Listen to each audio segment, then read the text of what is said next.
Manga spoilers, by the way. After making it through the second selection, Jinpachi Ego explains to the 7 teams that have qualified that in 3 weeks, 11 of them are going to be going up against the Japan U20 team, led by one of the members of the New Gen World 11, Itoshi Sai, the genius midfielder and Itoshi Rin's older brother. Of course, with Blue Lock just being a facility full of strikers, with their team, some of them are going to have to play other positions such as midfielders, defenders, and even goalkeepers. But to decipher the main 11 players that are going to be starting in that match, he is going to have the team centered around the 6 players whose names he calls out, aka the top 6, with those players being, in order, Itoshi Rin, Shiro Ryusei, Karasu Tobito, Otoya Eta, Kenyu Yukimiya, and lastly, the lazy prodigy Nagi Seishiro. Now, this top 3 will split into 3 teams of 2s in their rank order, and remaining players will have to choose what team they'll want to join.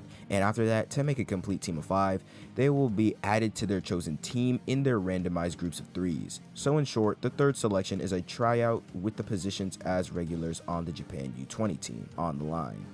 After the 24-hour deadline for the rest of the players to choose which out of the 3 teams they want to be on, we see Isagi choose to be a part of Team A, consisting of Rin and Shido. As the first match is about to begin with Team A and Team B about to go, we see Ego pick 3 players of each team, with Team A consisting of Nanase, Hiyori, and Isagi, and Team B with Shiguma, Saramadara, and Chigiri. As both parties meet up on the field with their respective captains, the match between Team A and Team B officially kicks off as Team A gets the first ball with Rin passing it to Shido. As Shido has the ball, we see him dashing towards the net, but we see Otoya quick to follow with Shido's play as he tells him he won't let him pass. As Isagi comments on Otoya's speed and how he's able to keep up with Shido's aggressive dribbling, we see Saramadara on Shido as well. But that's when Isagi decides to insert himself into the play as he asks Shido to pass the ball.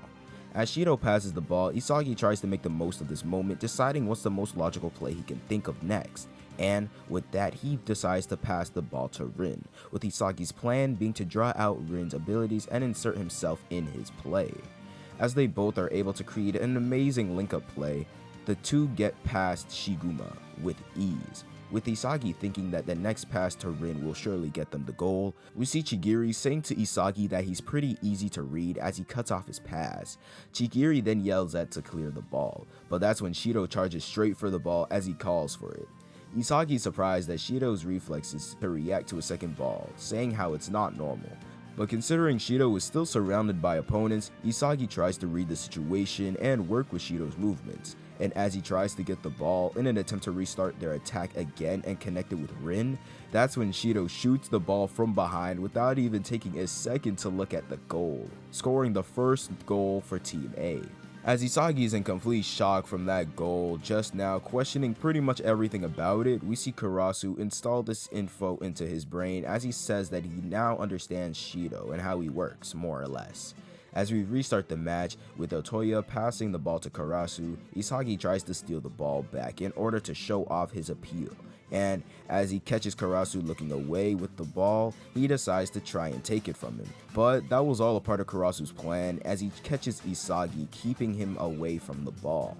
As Isagi tries to get the ball from Karasu, Karasu says that it's too bad that Isagi's fighting his opponent's strong points, telling him that if he were to aim for his opponent's weak points, his chances of winning will greatly increase, saying how it isn't playing dirty per se, but it's more of an absolute rule in the world of winners, calling Isagi out, saying that he's the weak point of Team A.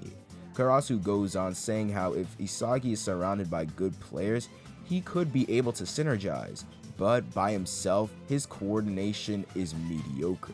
As Karasu gets closer to the net, we see Shido try to approach him, but sadly this doesn't work in Team A's favor as Karasu was able to hit a crazy feint on the both of them. As Shido is impressed, Isagi comments on Karasu's overwhelming feints as he shifts his center of gravity to do so, finally understanding Blue Lock's number 3 Tabito Karasu's type of football, as Karasu goes on to score the equalizing goal for Team B as he says that he'll beat the team down till they overdose. As we restart the match with Rin passing the ball to Shiiii, Shiiii passes the ball to Isagi, telling him that they should run the same play as before. But as Isagi is in possession of the ball, we see Karasu quick to charge at him, blocking his pass course to Rin. Isagi tries to force a pass to Rin, but that's when Karasu uses his hand and the rest of his body to block his pass. And with that, by using his hand to keep Isagi away from the ball while turning, Karasu gets the ball from him. As Karasu and Isagi are approaching Shiiii and Nanase as they try to carry out Crow extermination, we see Karasu still able to keep the ball from them with the excellent use of his hands. But in that moment, we see Otoya easily slip past Hiyori like a ninja. And as Karasu passes the ball to him, we see Otoya quickly slip past the likes of Rin as well. Hiyori reveals that while Karasu distracts the opponents, he still gets the goals from the shadows, he who holds the alias of Ninja, revealing Otoya's kind of football as he scores the second goal for Team B. Isagi says that even if they stop Karasu, Otoya will be there, commenting on how insane this dynamic duo's destructive power is.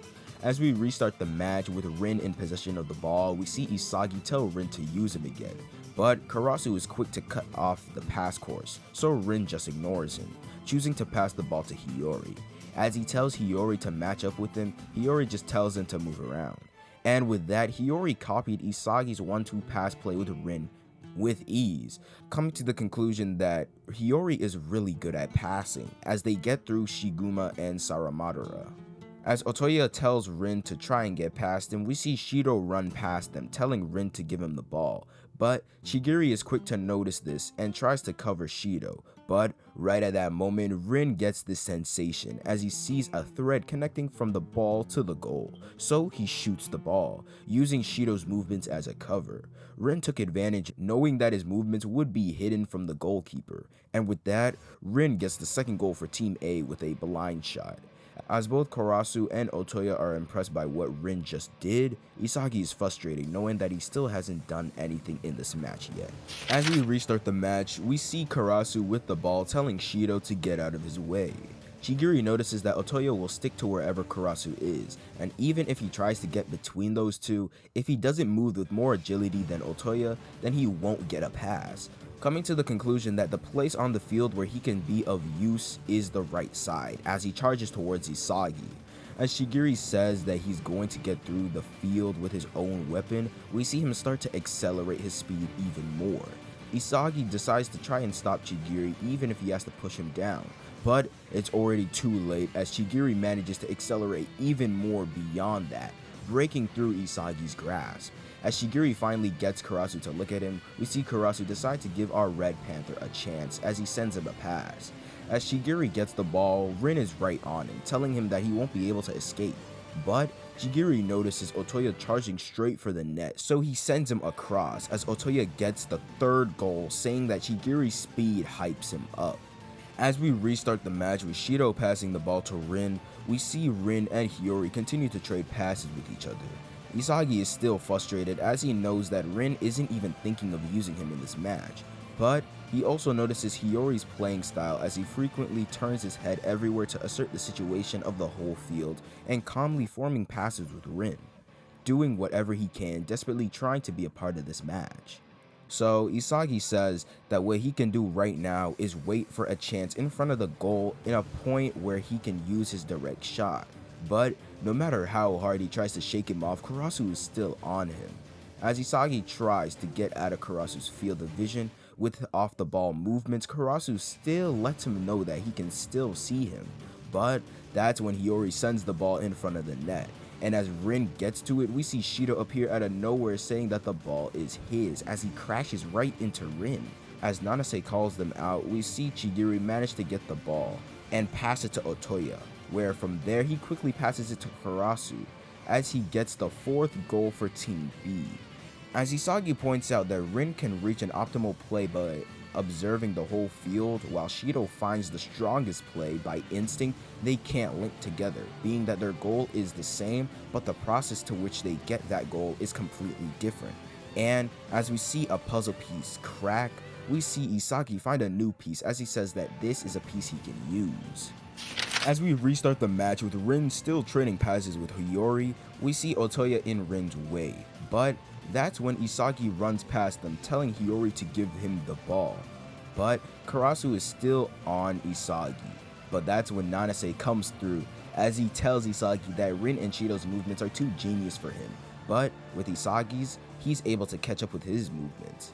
Hiyori passes the ball to Nanase, but Isagi notices that Karasu's attention moved from him for a second, so he decides to take this opportunity and fall back diagonally to Karasu's blind spot. Nanase warns Isagi that Karasu will use his hands, telling him to dodge it, and with that, Isagi was able to break through Karasu and get the ball. As Isagi starts to see a vision of the goal, but he knows that for him it's too far to shoot from where he is and Chigiri is in the way, he sees Rin trying to get to the goal, but Otoya's still on him, and that he has to be very precise. As Isagi tries to decide what to do, we see Shido call out his name as he's in the box running towards him. But Isagi is a bit lost, being that Shido's back is to the net, thinking that what Shido wants is to shake off Chigiri with a 1-2 to get the next goal. And as Isagi decides to pass the ball, willing to try this idea, that's when Shido grabs Shiguma's shoulder as he rotates in place and hits a high spin drive shot right into the net, getting the third goal for Team A. Isagi realizes how naive he was, thinking that someone of Shido's caliber would be able to pass to him. As Isagi and Nanase catch their breath, Nanase tells Isagi that he's the only one he can follow on the field, so he asks him to put him to more use. And with that, we restart the match. As Karasu is in possession of the ball, he says that he'll go right past Isagi to put an end to him. Isagi decides to try and steal the ball, being that if Team B scores one more, they'll lose. But that's when Rin gets in front of Isagi, telling him that he can't take Karasu on his own, as he tells Karasu to square up. As they both get into this little matchup, it seems Karasu is managing to keep the ball away from Rin, but as he tries to use his hands, Rin raises his elbow in time to ward it off. Karasu decides to give up on trying to get past Rin and just pass the ball, but that's when Isagi swoops in to steal the ball from both of their blind spots. As Isagi, Nanase, and Hiyori's link-up play is working, as they are making their way through the field, we see Otoya close in on Isagi, but Nanase is moving closely to provide support for Isagi, and with Hiyori's amazing passing ability, they manage to get through the midfield as well, with ease. As Hiyori has the ball, we see Chigiri charge right at him. As Shido is already there, he asks for the pass. Isagi decides to go to the spot where he can surpass Shido with a shooting point only he can use.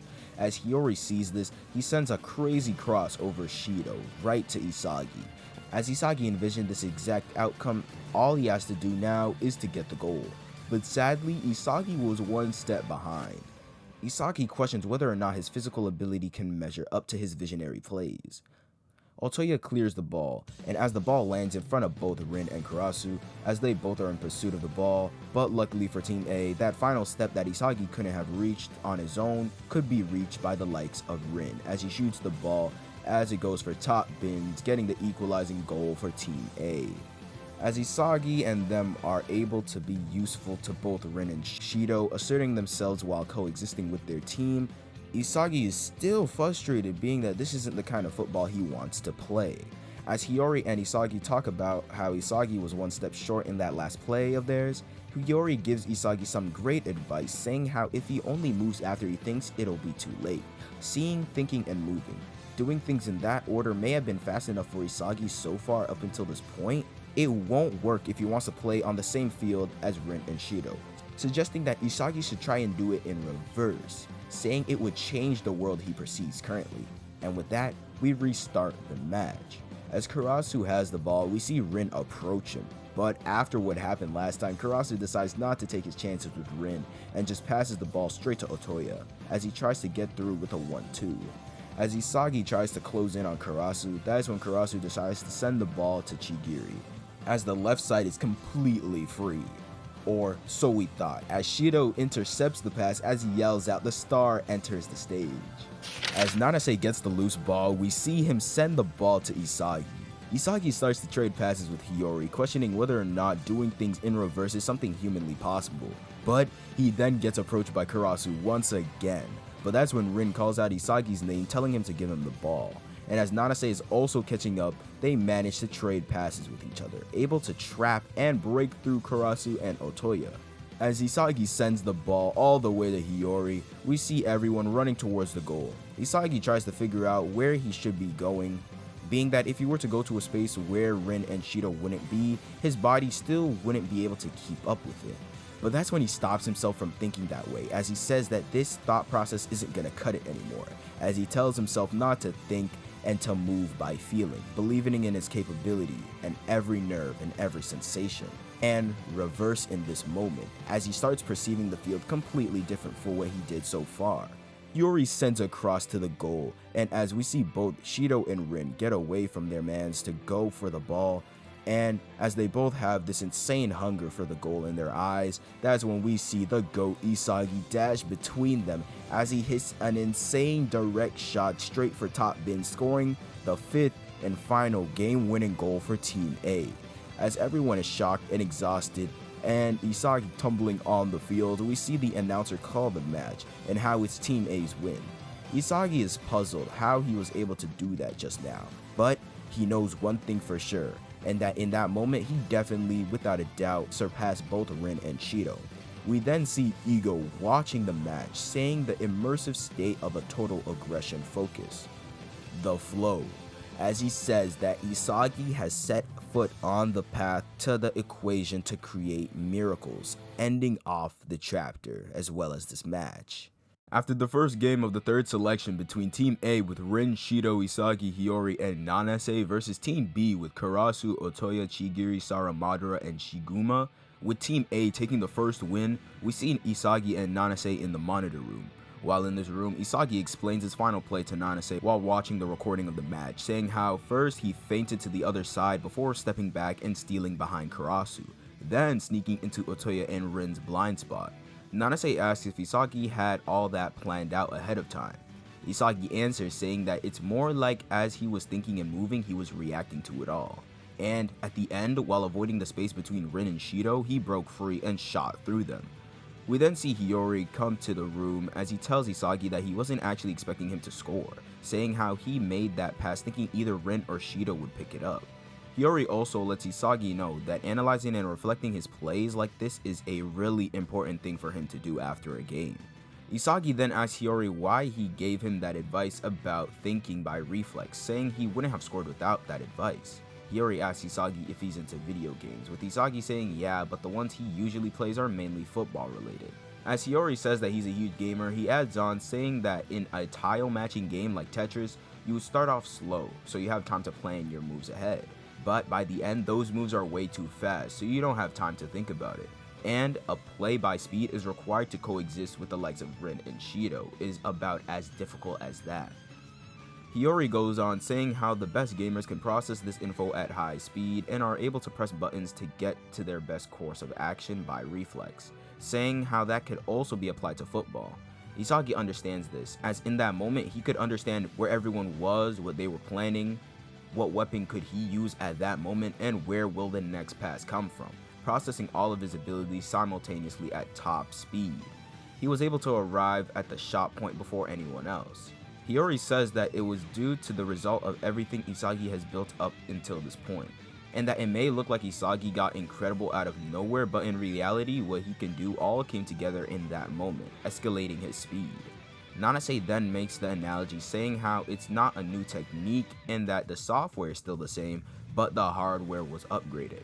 Hiyori then agrees to that analogy while making his own analogy, saying that it's as if your phone connection went from 4 gigs to 5.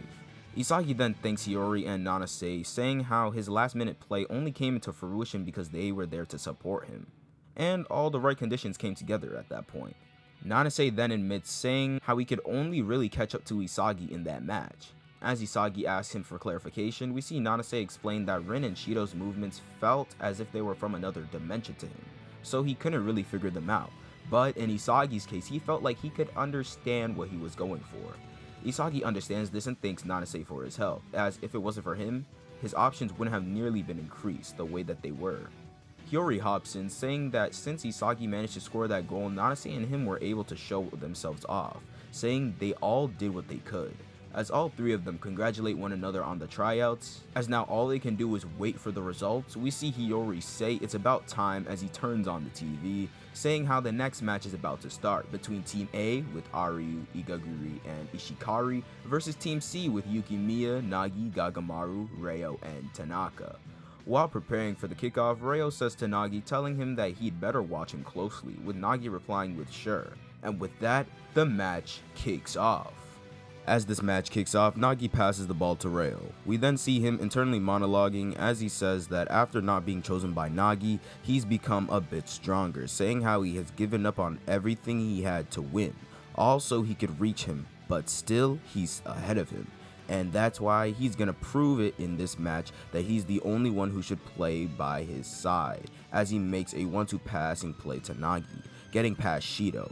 As Igaguri notices that Nagi and Reo are trading passes faster than before, we see Aryu say that he'll mark Reo, but it's already too late as Reo passes the ball to Nagi, saying how he knows better than anyone else that this is the place where Nagi wants the ball. As Nagi is going for it, saying it's a good pass, we then see Ishikari correct Nagi, saying how it's actually a pretty bad pass, as he easily intercepts the pass with his insane height, as he's known as the tallest high school player in Japan. As Rin gets the second ball, we see him dashing towards the goal, as Shido is in front of him telling him to pass. As Rin ignores him, we see Igaguri coming in, telling Rin to use him, and with a little bit of convincing, we see Rin actually pass to this bald monk. As Igaguri is excited to counter with the number 1 ranked player in all of Blue Lock, we see Reo in front of him in an attempt to stop Igaguri in his tracks. Igaguri tries to figure out who to pass to, either Rin or Shido, questioning which genius should he stick to. As he's trying to make a decision, Shido shouts at him, threatening to smash his head in, freaking Igaguri out, forcing a pass to him. As Shido gets past Gagamaru to get the pass, Gagamaru notices this, but calmly reacts as he barely reaches the ball with a scorpion kick. As Shido is impressed and Igaguri is questioning what kind of acrobatic defense that was, we see Gagamaru tumbling across the field as he says it's time for number 5 to show off his skill. And with that, we enter Kenyu Yukimiya. As we see Yukimiya with the ball going toe-to-toe with Rin, we see him get past him using drag scissors. Ryo explains that drag scissors are a high-level technique where you shift the opponent's center of gravity while moving the ball, and Yukimiya did all that before suddenly breaking past Rin at top speed, noticing that he's explosively fast as he gets past Rin with ease. Yukimiya says that football's most basic form is a one-on-one, and if he can drag the situation to that, he could proudly say that he's the strongest in Japan. As Shido is interested in Yukimiya's playing style, we see him step up to the challenge to try and stop him. Reo notices that despite how he looks, Yukimiya is a hardcore infighter type that relies on his physique and speed. As he's saying this, we see Yukimiya accept Shido's challenge as he makes quick work of Shido as well. If Bachira uses elastic dribbles that rely on technique and creativity to get through, then Yukimiya here uses more rigid dribbles that push past using power and speed. Putting it all together, that this is Blue Lock's number 5, Yukimiya can use one-on-one Emperor style. As Igaguri and Ishikari try and attempt to sandwich Yukimiya, knowing that they can't win on a one-on-one, we see Reo asking Yukimiya to use him. But, to his surprise, Yukimiya denies his request, as he says that it'll be more peaceful if he just scores this goal on his own. Reo notes that the goal is about 30 meters away from him, questioning if he intends to shoot from there. But Reo quickly doubts it, being that there's no opening for that. But right then and there, we see Yukimiya shoot the ball. As the ball seems like it's going a bit high, we see Igaguri mock Yukimiya for it. But Reo notices that the ball is dropping sharply while moving to the outside, confirming that this is Yukimiya's gyro shot, as Yukimiya says that he's more of a pacifist. As Reo notices what kind of monster number 5 is and how the goalie won't reach it in time, we see Aryu coming from the side in an attempt to save the ball, as he declares that he has arrived. As Team A thinks that they're saved, we then see one more person that came up with Aryu, with that one player being Nagi Seishiro, as he hits an insane black hole trap to Yukimiya's shot with pinpoint accuracy. Yukimiya is a little taken away by the fact that Nagi trapped such a powerful shot of his, but is impressed. And with both Yukimiya's gyro shot and Nagi's super trap, we see Team C get their first goal of the match as Nagi shoots the ball. As Reo is in shock, we see Nagi apologizing to Yukimiya for stealing his shot. As we transition to the next chapter, we see Reo reflect on that play as he admits that he isn't capable of scoring a goal like the one Nagi did just now. From Yukimiya's dribbles and gyro shot and Nagi's decision to trap the ball after realizing the opponent would stop it, he realizes that they aren't linking up but rather bringing out each other's super plays onto the pitch. Yukimiya compliments Nagi on his black hole trap, but Nagi compliments Yukimiya back on his shot. As they dap each other up, Reo knows that at the level that he's currently playing at, he'll never reach them, knowing that he's not enough to satisfy Nagi, noticing how it looks like he's having fun in this game right now, unlike back then when he looked so bored while receiving Reo's passes all the time, saying how he's changed and that he's not the same Nagi from when he first met him. As we restart the match with Team A's ball with Shiiii passing the ball to Rin, we see Reo going on saying how the top 6 are really in a class of their own, as they all are on a level that can't be achieved through effort and hard work alone, and that they all possess weapons that go above and beyond. As Rin performs some fast scissors on Reo, he continues on saying in contrast to that, he's a balanced all-rounder without any special weapons, so no matter how much he improves the quality of his plays, all his max stats would be capped at 99. Asking himself with specs of his own, how can he beat the top 6? As Rin gets past Reo, Igaguri tells him to use him again, but that's when Rin makes a pass to Ishikari, as he uses his overwhelming height to reach and header the ball. Ishikari then headers the ball to Ryu, getting through the field as they control the masses from above. And at the last point, Rin will deal with the final blow as he gets the first goal for Team A. Shiiii then presses Rin, saying how he's been aiming for places he wouldn't be able to reach, with Rin saying that he's just streamlining the field. As Reo sees this, he reflects, being that all his life up until now he's gotten everything that he's wanted, but it's starting to look like there may be some things in this world that are out of his reach, like the World Championship, and being the best striker in the world. He then goes on saying how for guys like the top 6, there's nothing else they want in this world, but he then corrects himself, saying that's the only thing that could ever get them fired up. And because they're complete and utter idiots, it's the same reason why they're so radiant. But he's different, being that even if he loses in Blue Lock, he'll be able to live just fine, as he just inherited his parents' corporation. But to Reo, it's all bullshit, being that even if he goes back there, all he'll find is boredom, and what he really wants is in there in Blue Lock, correcting himself once again, saying that what he wants only exists in the world of Blue Lock. And if his dream is something already bound to disappear miserably, then he'll throw it all away, becoming an idiot himself, as we restart the match with Reo having the fire in his eyes to keep going. As Yukimiya is pushing upfield with the ball, Igaguri says that he won't let him pass, but Yukimiya makes quick work, getting past him with ease. As Igaguri apologizes, Rin says that it's good enough, as he manages to get the ball away from Yukimiya. Reo manages to get the loose ball, but he says to himself that no matter how much he raises his stats, he can never pass his limit of 99%. Coming to the conclusion that with the talent of having the dexterity to constantly play at a high balance level, it's time to be brave and kick back into high gear as he's trading passes with Nagi, making his way through the field. Reo says that instead of being a jack of all trades, he'll be a master of all trades by using his stats of all 99 in order to contend with the top 6. As Nagi asks for the pass, that's when we see Reo shooting the ball, as he says that he's not passing to Nagi anymore, and that just how Nagi changed since coming to Blue Lock, he'll also change into whatever color he needs to be as he shoots the ball. But everyone is surprised, being that that shot wasn't any ordinary shot, but it was actually Yukimiya's gyro shot. As Igaguri questions whether or not Reo just copied Yukimiya's shot just now, we see Reo with his tongue sticking out like a chameleon, that this'll be his new style, as he calls it the chameleon, as he scores the second goal for Team C, almost perfectly replicating Yukimiya's gyro shot. As Isagi and the rest are watching from the monitor room, seeing this match unfold, Isagi comments on how amazing Reo's goal was just now, saying how he made full use of his dexterity to copy Yukimiya's move, realizing that this is the conclusion Reo arrived at in order to survive in Blue Lock. As Nanase asks if that would make Reo an unbeatable player, Hiyori says it wouldn't, being that it's just copying and that no matter how skillful you can copy something, you can only reproduce 99% of its potential at best. And that if he tries to copy someone strong enough to push past 100%, he wouldn't be able to win so easily. As Isagi agrees with him, and that when he copies something, it'll be a lesser version of the original. There's also things like speed and height and just physical attributes in general which he really just can't copy at all.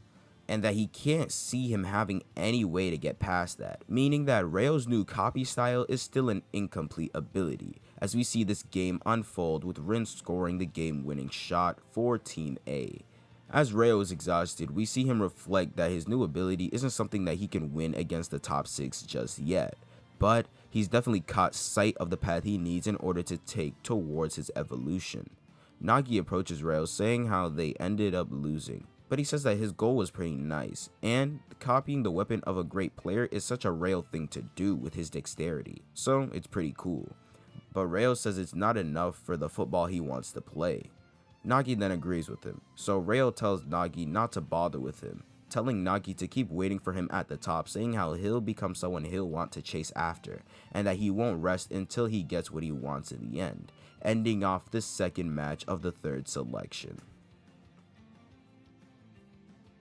Hey guys, DarkheroJosh here, and that was the third selection arc in Blue Lock, the last arc before the big U20 arc, which would go on to be, if not Blue Lock's biggest, well-known, and possibly best arc to most of the fans, where we see how our players of Blue Lock compare on the big field. If you enjoyed this video, then please leave a like, subscribe to the channel if you're new, and comment down below what other things Blue Lock should I talk about or go over next on the channel, like possibly a whole U20 arc summary. And without further ado, I hope you guys have a great day, and see ya.